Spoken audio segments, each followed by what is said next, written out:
And I tried to describe it, and it seems very crude, but I tried to describe it in some way of what it means to know God when you're young and what that can do for the rest of your life. And here's how I described it. Those of you who run or exercise in any way, you know that often what you're doing is you're competing against yourself, and you have your personal best.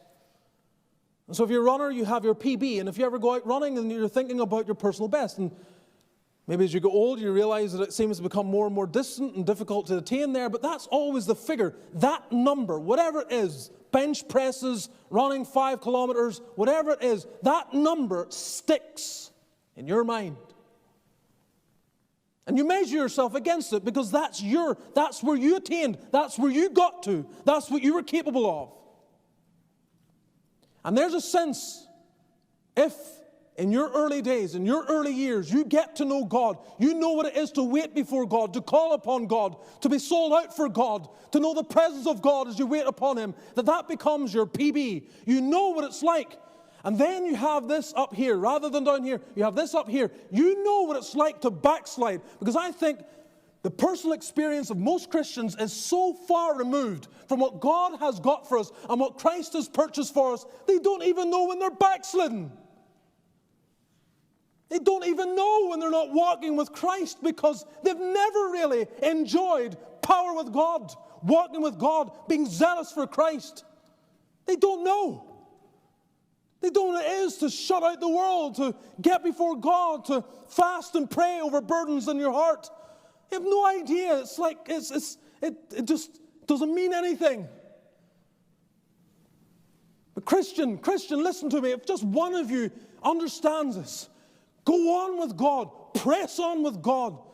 Understand what it is. Wait on God. Let God work in your heart, and you will never forget it.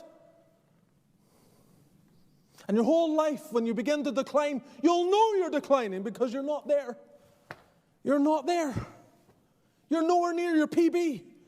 That's crude. That is a crude example, but I hope it is penetrating because that's what matters. That you understand that Christ takes His people at times into Gethsemane, onto the Mount of Transfiguration, and forever in your life, you remember I was with Him on the Holy Mount.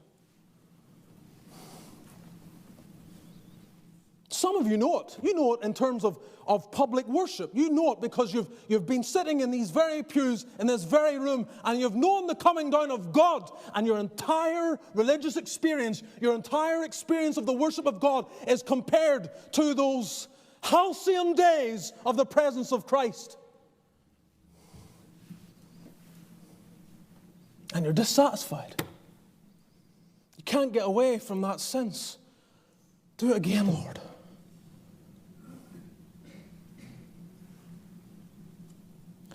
This is what we need. Christ calls you to a sold-out life for Him. And then He will give you joys that this world doesn't even know exist.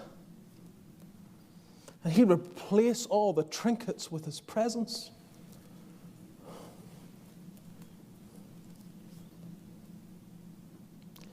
And you'll realize, I was made for fellowship with Him. And so your longing will be like Paul's. I don't care. I don't care what the world has to offer.